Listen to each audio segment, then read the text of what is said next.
रांची से एक बार फिर शर्मनाक तस्वीर सामने आई है। नगर निगम चुनाव खत्म हो चुके हैं, नतीजे भी आ चुके हैं, जनता ने अपना फैसला भी सुना दिया है। लेकिन लगता है कुछ लोगों के सिर पर जीत का नशा इस कदर चढ़ गया है कि उन्हें लोकतंत्र की मर्यादा तक याद नहीं रही है। मामला रांची वार्ड 31 का है, जहां नीरज कुमार चुनाव जीतकर नए पार्षद बने। उनके सामने पूर्व पार्षद अशोक यादव मैदान में उतरे थे। चुनाव हुआ, मुकाबला हुआ, हार जीत भी हो गई। यहाँ तक बात रही तो लोकतंत्र की खूबसूरती कहलाती है, लेकिन जीत के बाद जो हुआ उसने सवाल खड़े कर दिए हैं। नीरज कुमार का विजय जुलूस जब अशोक यादव के घर के पास से गुजरा तो मर्यादा की सारी सीमाएं लांघ दी गई। घर पर शराब की बोतलें फेंकी गई, खुलेआम गाली गलौज की गई, दरवाजे के सामने बम पटाखे फोड़े गए और जानबूझकर माहौल बिगाड़ने की कोशिश की गई।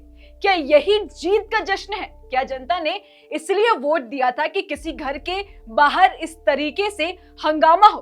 अशोक यादव ने समझदारी दिखाई, कोई प्रतिक्रिया उन्होंने नहीं दी, चुप रहे वो, क्योंकि शायद वे समझ गए थे कि सामने वाले उकसाने की कोशिश कर रहा है ताकि बात मारपीट तक ना पहुंचे। लेकिन मोहल्ले के लोग आक्रोश में थे। उन्हें दुख इस बात का था कि इस जुलूस में रांची के सांसद और राज्य रक्षा मंत्री संजय सेठ भी मौजूद थे। फिर भी ऐसी असभ्यता होते रही।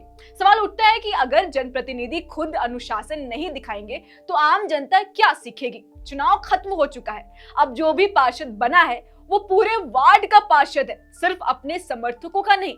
जीत और हार तो लोकतंत्र का हिस्सा है। आज कोई जीता है, कल कोई और जीतेगा, लेकिन जीत का घमंड अगर सिर पर चढ़ जाए तो वो इंसान को अंधा कर देता है। राजनीति सेवा का माध्यम है, बदले की भावना का नहीं। जो आज सत्ता में है उसे याद रखना चाहिए कि जनता सब देख रही है। सत्ता स्थायी नहीं होती है, कुर्सी हमेशा के लिए नहीं होती है। अगर जीत का जश्न इस तरह मनाया जाएगा कि विरोधी को अपमानित किया जाए, उसके घर के बाहर तमाशा किया जाए, तो यह सिर्फ एक व्यक्ति का नहीं बल्कि पूरे लोकतंत्र का अपमान है।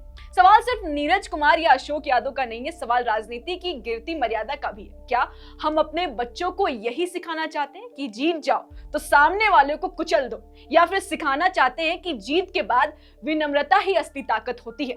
रांची की जनता समझदार है, जनता ने वोट विकास के लिए दिया है, दादागिरी के लिए नहीं। फिलहाल अब देखते हैं इसमें होती क्या है, लेकिन आपकी क्या राय है? क्या इस तरीके से अगर कोई पार्षद का चुनाव जीतता है तो क्या पूर्व पार्षद के घर में इस तरीके से हंगामा करना क्या सही है? अब इसकी जवाबदेही कौन तय करेगा? लोकतंत्र में जीत का मतलब सेवा है, अहंकार नहीं। फिलहाल इस पर आपके क्या राय है, हमें कमेंट्स में जरूर बताइएगा और ऐसी खबरों के लिए देखिए लोकतंत्र 19। जोहार।